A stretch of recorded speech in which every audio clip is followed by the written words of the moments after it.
Welcome everyone. Today we're going to be taking a look at the ScaleTrains Rivet Counter 82-foot Trinity Reefer.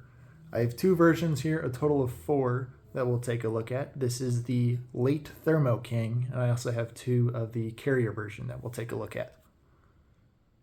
While I have you here, do me a favor, hit subscribe, hit the like button if you enjoy. It'll help out the channel, and thank you in advance. Let's go ahead and get right into it. So like I mentioned, this is the Late Thermo King HVAC model. This was purchased for $54.99 from Lombard Hobbies. They usually have some of the best prices. Not sponsored, but wish I was. This model looks great. This does have the Roofline Icicles.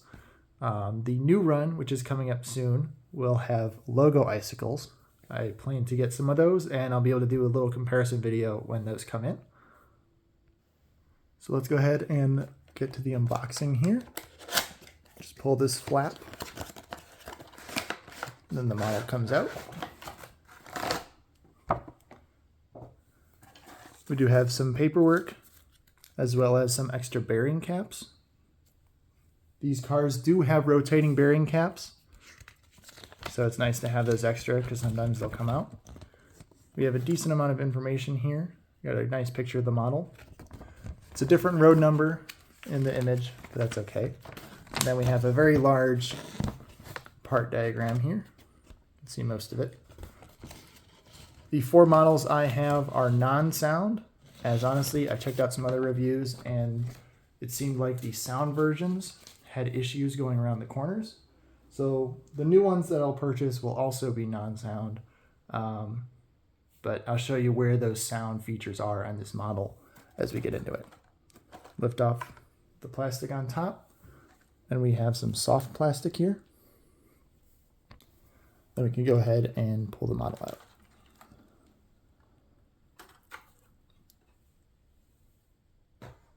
So let me go ahead and unbox one of the carrier units, and we'll give you a quick side-by-side. All right, so here is the carrier version on the right and the Thermo King Late version on the left. The only differences here are the actual AC units or HVAC units themselves here on the ends. So we got the Thermo King here and the carrier unit right over here. I'll take a zoom in just a sec, but I'll just give you a quick spin of these models. I do love the icicles along the roof. The printing is very well done, and the BNSF wagon wheel logo is one of my favorites. These models do have a good amount of separately applied details that we'll take a look at, and at first glance they are fantastic.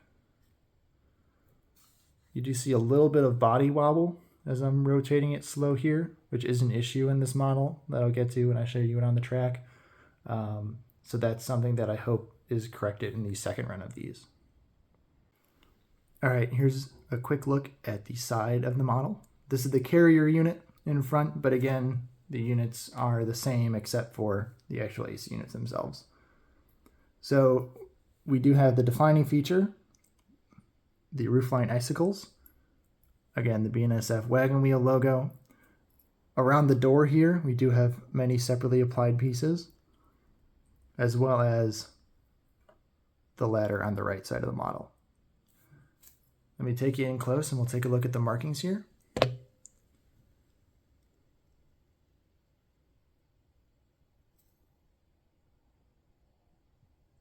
There's a look at the door.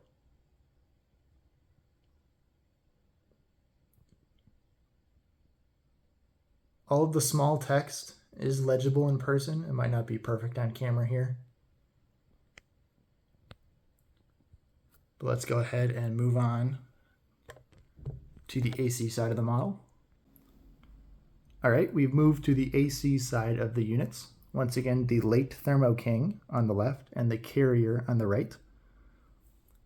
Very nice printing on both models. If you do have the sound versions, there will be a blue light in the bottom right corner of each model that will illuminate when the sound is on.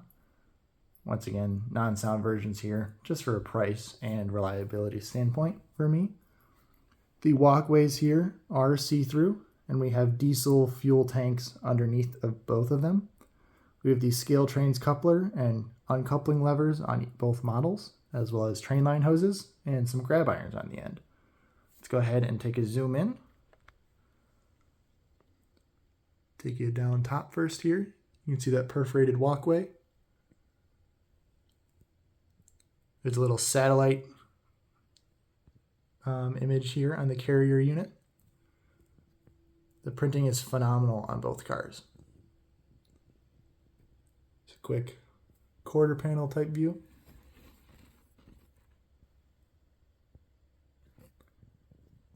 And let's go ahead and move on to the rear of the units.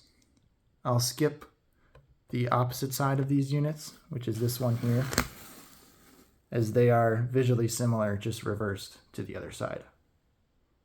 All right, and moving on to the rear of the model, we have metal platforms here on both, with the separately applied brake wheel, as well as the ladders on here as well.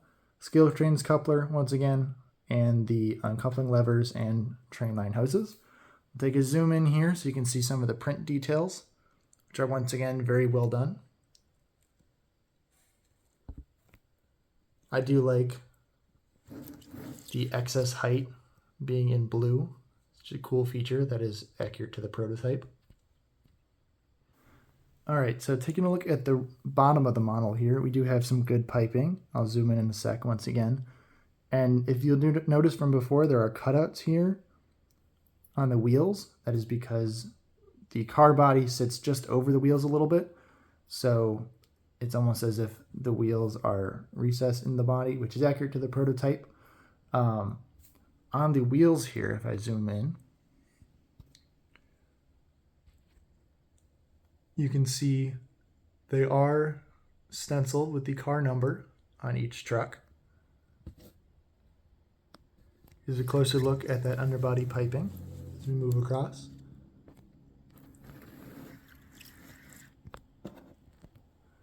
And now just in here, in this gap, is where the switch will be for the sound equipped models.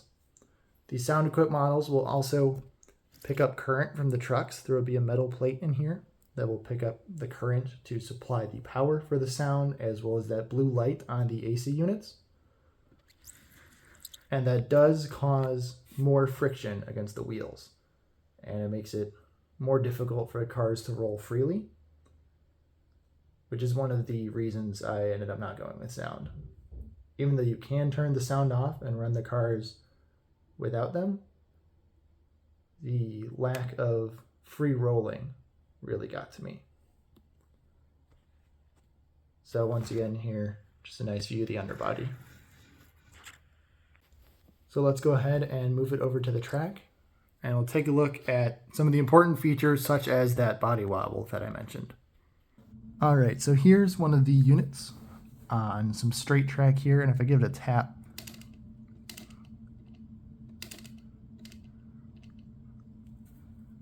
it wobbles just a bit. That's because without the sound units installed in this car, it is fairly light. I do not have a scale to get the exact measurement, but it does feel light for a car of this length. So likely is under NMRI standards because it's designed to have a sound unit in there on the other version. But since this model is very long, it is recommended that it is run on larger radius curves. But what I have here is a quick S section of some 22-inch radius curves, just for a demonstration of the model here. So if I give this just a push, it does stop pretty quick once it gets to the right-hand curve, the second part of the S. So it does feel like the wheels do get caught on a curve such as this right in the middle here. So this car is pretty much touching both ends of this 22-inch curve. And right at this point, it's got some pretty decent resistance. So this will only amplify if you have a lot of these cars in sequence, or if they're at the end of a train, you'll probably get some derailments there. but just this one car on its own can navigate pretty fine, just under my finger power.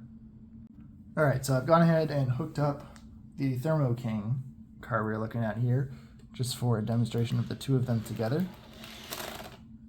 And it does immediately derail on the S section. When it's coupled, it doesn't have as much room to swing, so this truck immediately derailed. So definitely watch out for that. Don't have this sort of S section set up on your layout because these cars cannot handle it. So you'll definitely want pretty gradual curves if you're running these models. Once again, they are pretty long, so if you're buying them, just know that ahead of time.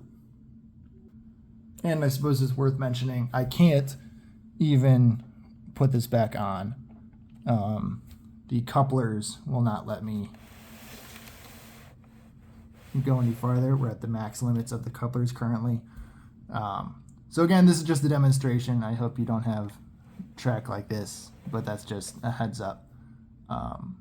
Probably don't get these cars if you got this sort of S setup or any curves tighter than 22 inches. I'm very confident these cars won't handle it at all. All right, so I'm going to finish off this part of the video here with a quick run by of the 4 cars that I purchased, so you can see what they look like in a unit train, pulled here by this Rapido GP38, and they also recently did a quick review on. So if you're interested in a more detailed look at that engine, you can take a look. But without further ado, let's take a quick look.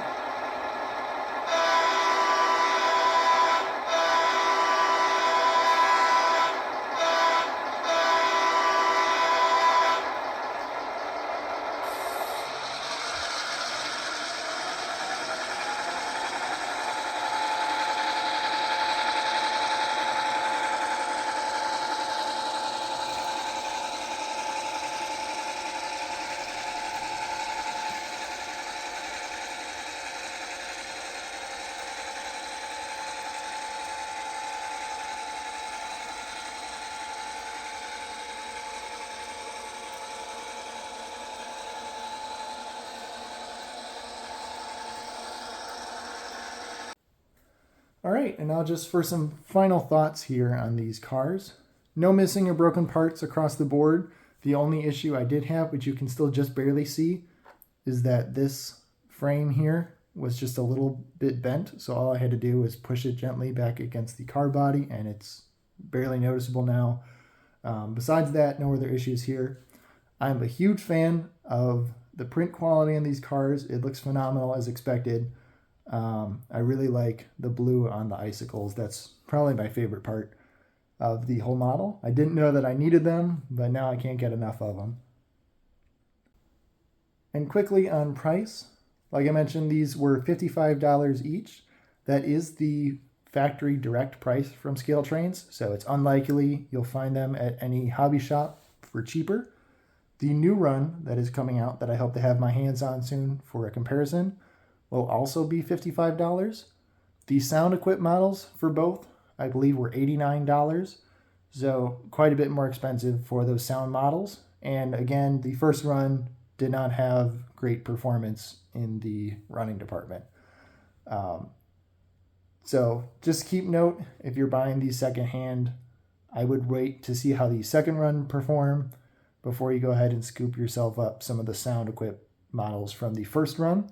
The easiest way to determine between the two runs is the second run will have icicles around the logo. They call it the logo icicles, while we have the Roofline icicles on these models.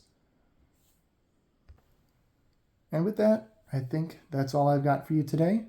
Do me a favor, hit subscribe if you enjoyed, like the video. It's completely free.